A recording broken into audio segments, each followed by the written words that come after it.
Ibu, Bapak, saudara-saudariku, rekan-rekan muda dan anak-anakku yang terkasih, Shalom. Salam damai sejahtera bagi para saudara sekalian. Selamat berjumpa kembali dalam Renungan Harian Katolik. Hari ini, hari Rabu, tanggal 17 Juni tahun 2026. Adalah hari Rabu, Pekan Biasa yang ke-11. Tema renungan hari ini adalah piala bergilir kesucian.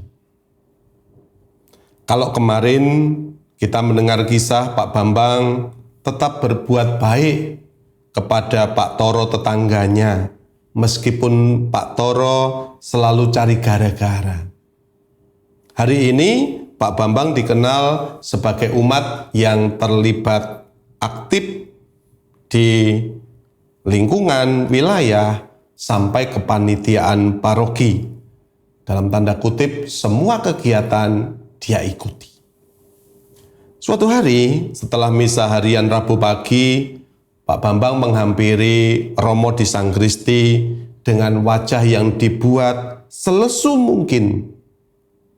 Tetapi matanya melirik ke kiri, ke kanan, memastikan ada umat yang melihatnya atau tidak. Pak Bambang berkata kepada Romo, "Aduh Romo, saya ini lemas sekali hari ini. Kebetulan hari ini saya sedang puasa mati raga yang ketat Romo.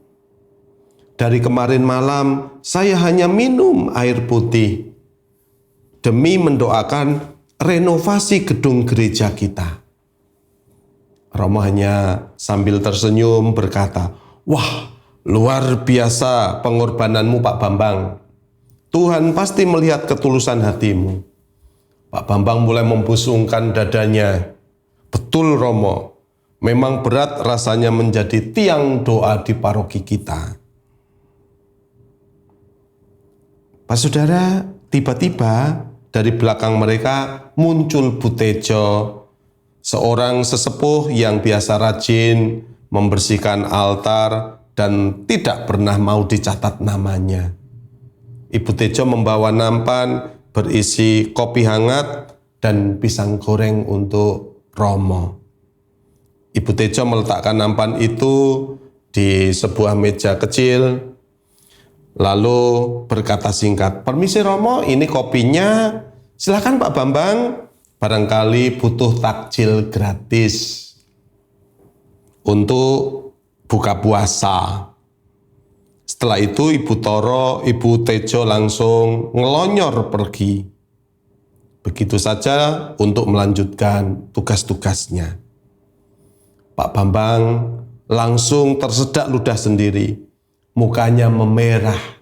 Dia sadar, dia sibuk mengumumkan kesuciannya kepada Romo.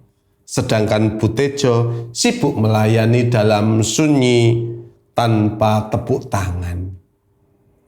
Nah, Ibu Bapak, saudara-saudariku yang terkasih, cerita di atas sangat klop dengan dua bacaan hari ini dari kitab kedua Raja-Raja dan penginjil Matius.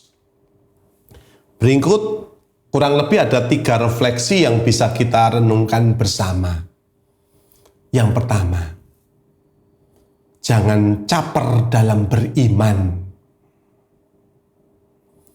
Penginjil Matius mengisahkan bahwa Yesus mengkritik keras orang-orang yang kalau memberi sedekah, berdoa, berpuasa, sengaja memakai pengeras suara alias ingin dilihat orang. Sebagai umat yang dinamis dan sibuk, kadang kita terjebak ingin diakui. Kita ingin status WhatsApp kita penuh dengan foto kegiatan pelayanan, atau sumbangan kita diketahui satu lingkungan. Yesus mengingatkan, jika kamu memberi sedekah, janganlah tangan kirimu tahu apa yang diperbuat tangan kananmu. Pahala kita datang dari Bapa yang melihat yang tersembunyi, bukan dari jumlah likes di media sosial atau pujian ketua lingkungan. Yang kedua, para saudara, warisan iman bukan pangkat, tetapi Roh Kudus. Dalam kitab kedua Raja-Raja, Nabi Elia akan diangkat ke surga. Elisa, muridnya, tidak meminta harta, tanah, atau jabatan Elia. Elisa hanya meminta, semoga aku mendapat 2 bagian dari roh-Mu. Elisa menginginkan roh dan urapan Allah yang ada pada Elia untuk melanjutkan pelayanan. Dalam pelayanan di paroki atau di lingkungan, apa yang kita kejar? Apakah kita mengejar posisi menjadi ketua seksi, ketua lingkungan demi gengsi? Ataukah kita mengejar roh ketulusan dan kesetiaan untuk melayani sesama? Yang ketiga, para saudara, menjadi umat yang sunyi namun berdampak. Nabi Elia diangkat ke surga dengan kereta berapi. Sebuah penutupan tugas yang megah dari Allah untuk hambanya yang setia dalam sunyi. Begitupun dengan hidup rohani kita. Puasa, doa, sedekah adalah urusan inferior dalam hati antara saya dengan Tuhan. Ketika kita melayani dengan tulus tanpa mencari panggung, justru di sanalah kereta berapi rahmat Tuhan itu bekerja mengubah hidup orang-orang di sekitar kita. Mari kita refleksikan. Hari ini saya menjadi Pak Bambang yang sibuk pamer kesucian atau menjadi Ibu Tejo yang sibuk mengasihi dalam senyap. Pilih yang mana, para saudara? Tuhan tidak mencari orang yang pandai bersandiwara di depan altar, melainkan hati yang remuk redam dan tulus menyembahnya dalam kamar yang tertutup.